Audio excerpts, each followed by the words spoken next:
into another Pineapple Bites video training session.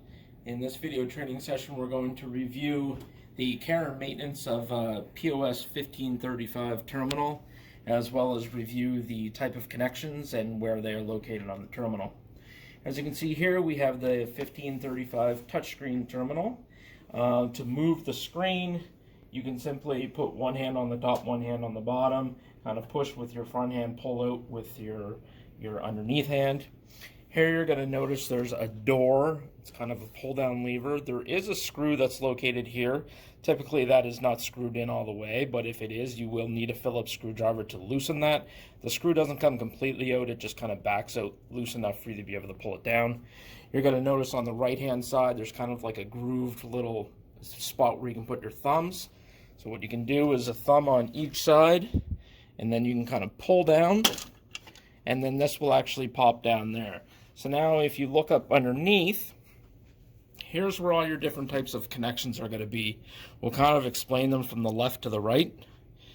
This very left one, it's a little hard to see there, but it's a red circle. That's your power button. So if you go ahead and just press that once, the terminal will power on. If the terminal is already powered on and you just press it once, it will shut it down correctly. The second one is used for a system restore function. You don't ever have to press that unless Pineapple Bites is instructing you to. The red port here is a cash drawer port. Sometimes, depending on what type of model cash drawer you have interfaced to your terminal, your cash drawer could be plugged directly into this port, or it could have a type of an adapter that plugs in like this, and then your cash drawer plugs into here. So that's used for your cash drawer. Then you have your HD display and your display, which typically aren't used unless you have an external monitor or something that's plugged in. This guy right here, this big guy, this is your main power. This actually runs down through the terminal and ends up going into the power supply that's located in the base, which I'll show you later. Here we have two yellow ports, one on the top, one on the bottom. They're labeled SCR1 and SCR2. Those are serial ports. Those are used to control devices like pin pads as well as your POS printers.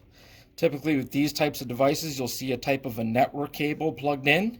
And if you follow that network cable, it will typically go to the back of a printer where you will see there's a connector screwed into the back of the printer, and then that cable is plugged into the back of that connector. That's what's known as a serial printer. Right here we have a USB port at the top, which can be used for USB peripherals. Underneath that we have the Ethernet port. This is probably essentially the most important port on here.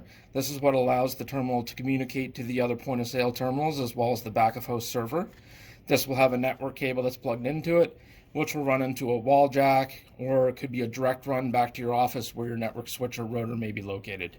You're going to always want to make sure that's nice and plugged in securely, the end of it's not damaged, and you'll have glowing lights on it flickering when it's active.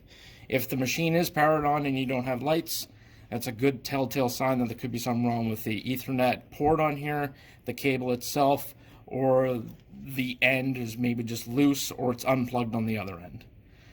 Right here we have a couple ports, SCR3 and SCR4. Those are the exact same as SCR1 and SCR2, except they only have 6 pins instead of 8. These are used for printer devices and pin pads as well. Typically, we generally only use serial 1 and 2, but there may be times where you do have an adapter and cable being used in serial 3 and 4. 12-volt USB ports, these are only used for external devices like customer displays and stuff like that. Typically, a lot of times you won't have anything plugged into there, but you will if you have one of those devices interfaced. Serial 5 is the same as 3 and 4, it's just another port over here. Then these 3 ports here on the right-hand side are all USB ports. So typically what you'll have plugged in is USB, could be a scanner, it could also be a receipt printer connection. So you can see here we have a USB cable plugged in here. If we follow this USB cable, it may go to a back of a printer where you'll see it's plugged into a USB port on the back of the printer. So if we just unplug that, I'll show you what that port looks like. That guy right there. So you want to make sure if you have something in there that's hooked up correctly as well. So from here, we'll go over where the power supply is identified and where it's located in here.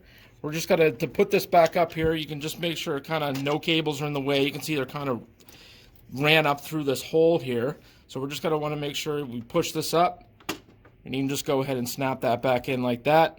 Everything's good. If it doesn't line up, you might just have to push up underneath the bottom here, or take it down again. Sometimes if you're having a hard time getting that down, you can reach your hand in through the bottom here and then just kind of pull it down, and that will help as well. See, now it's nice and straight in there. So you can see underneath the terminal here, we have all the cables nicely ran in through this kind of channel here. If we tilt the terminal on its side, you can see all the cables are routed up through the bottom of the base of the terminal. That's to kind of keep everything nice and tidy. There's a screw located at the bottom of the base. If we unscrew this, once again, it doesn't come out all the way, it just loosens up far enough. We go ahead and tilt the screen back up. And we could take this bottom piece off here. This first piece actually right here, you can kind of just stick your hands in and you can kind of peel that off. And then this base you can pick up and take off the plastic piece as well. From here, you can see that there's a rope cables behind door. So as you put things up to the bottom of the base, it will come up behind this door. This door has a screw on it as well, where you can actually unscrew this and it opens up the door. So if you're having troubles running the cables up through, you can open this up to get a little bit more room to work with. Then you just go ahead and screw this back in. The power supply for the unit is located right here. So the adapter was plugged in up where we showed you the connectors. That runs down to this block that's right here. And then this block has a cable that comes out of it that is then going and plugging into your power source over here, which generally you always want to have them plugged into a UPS battery backup. You don't want them plugged directly into the wall just in case they'll get damaged by a surge or a power outage. So to put that back on there, what we'll do is the base just slides right back on. This guy slides right back in. Just line it up, put the bottom in first, push it up in. We'll tilt our screen back over on its side, and we'll just tighten the screw back up again.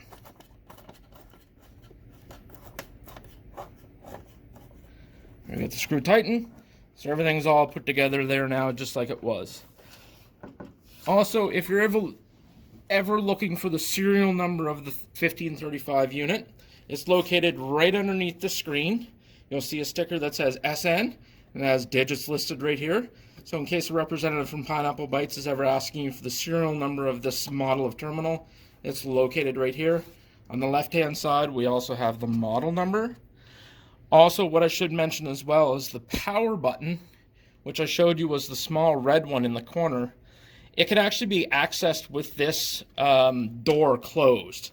So what they did is they made a black little button over here that if you push in on that, it will actually inside, it will hit that red button and it will function the same way as your power button.